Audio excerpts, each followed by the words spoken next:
What if the crown you wore became a curse?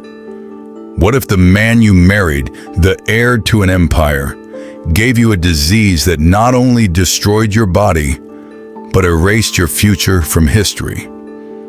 She was born a princess, raised for greatness.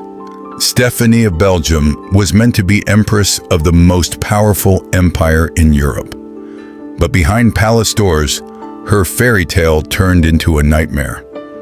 In 1881, the world watched as she married Crown Prince Rudolph of Austria. It was a royal dream: beauty, wealth, power. She was 16. He was the handsome heir to the Habsburg throne. But even as they kissed at the altar, secrets were already festering. Rudolph was no innocent prince. Vienna's elite knew it. He drank heavily, partied harder, and was addicted to brothels. By 1883, Stéphanie gave birth to a daughter. The empire expected a son. Still, hope remained high until something unexpected happened. Stéphanie fell mysteriously ill. At first, it seemed minor: fever, pain. Then came the truth, delivered behind silk curtains and tight-lipped doctors. The young princess had contracted a venereal disease. Her husband, Crown Prince Rudolph, had infected her, likely with syphilis. The royal court scrambled to hide it, but it was too late. Stéphanie would never bear another child. In that moment, her future collapsed. In the Habsburg world, a queen's duty was simple: give the empire an heir. But Rudolph had stolen that future, quietly, cruelly, without shame. The physicians didn't tell her the full truth. They blamed peritonitis and female trouble. But Stéphanie, just 21, knew something wasn't right. Her body felt ruined from within. Meanwhile, Rudolph was spiraling. His health deteriorated rapidly. He suffered intense migraines, hallucinations, mood swings. His treatments?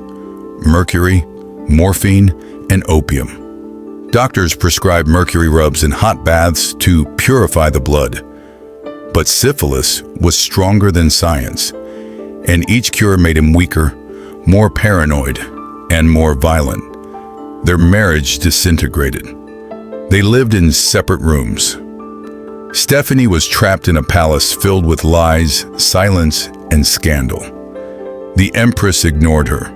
Her father-in-law blamed her. Rudolph stopped coming home. He frequented nightclubs, kept mistresses, wrote disturbing letters.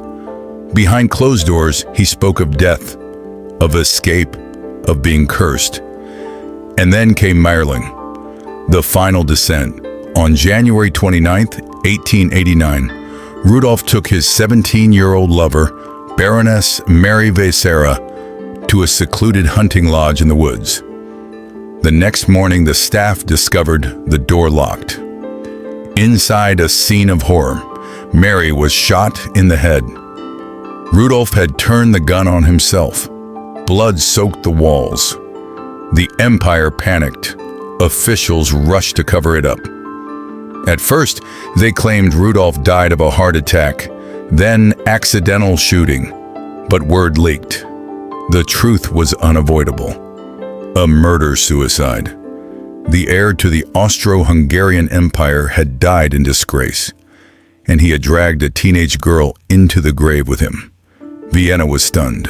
Europe was horrified. Stéphanie was devastated, but perhaps not surprised. His final note to her read, "You are now delivered from my fatal presence. Be happy in your destiny."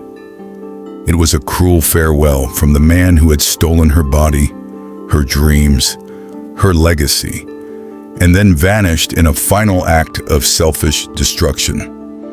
Without a son, without a husband, Stéphanie had no political value. Her royal role ended. She remained at court, ignored, pitied, and forgotten. She tried to return to Belgium, but her father refused. She was too scandalous. Even her daughter Ertzi, the last tied to the throne, was gradually pushed aside. In 1900, Stéphanie gave up everything to remarry. Her new husband, Count Elémère Lognai, was not royal. By marrying him, she lost her title, her place in the Habsburg dynasty, everything. She lived quietly in exile, no longer empress in waiting, no longer important. She spent her final years painting, writing, traveling, trying to forget. But the past haunted her. In 1935, she published her memoirs. Je devais être impératrice. I was meant to be empress. It was not a triumph. It was a scream from the shadows. She had been destined for greatness. And yet, she died in 1945 in a small Hungarian abbey during the final days of World War II. No crown, no ceremony, no empire left to remember her. Her life remains a warning, not just about power or marriage, but about secrets, diseases that kill slowly, lies that destroy dynasties, and how one man's pleasure can ruin a woman's future. Stéphanie's tragedy isn't fiction. It happened. The royal family buried it. Historians whispered it. But now, you've heard it. The truth they tried so hard to hide.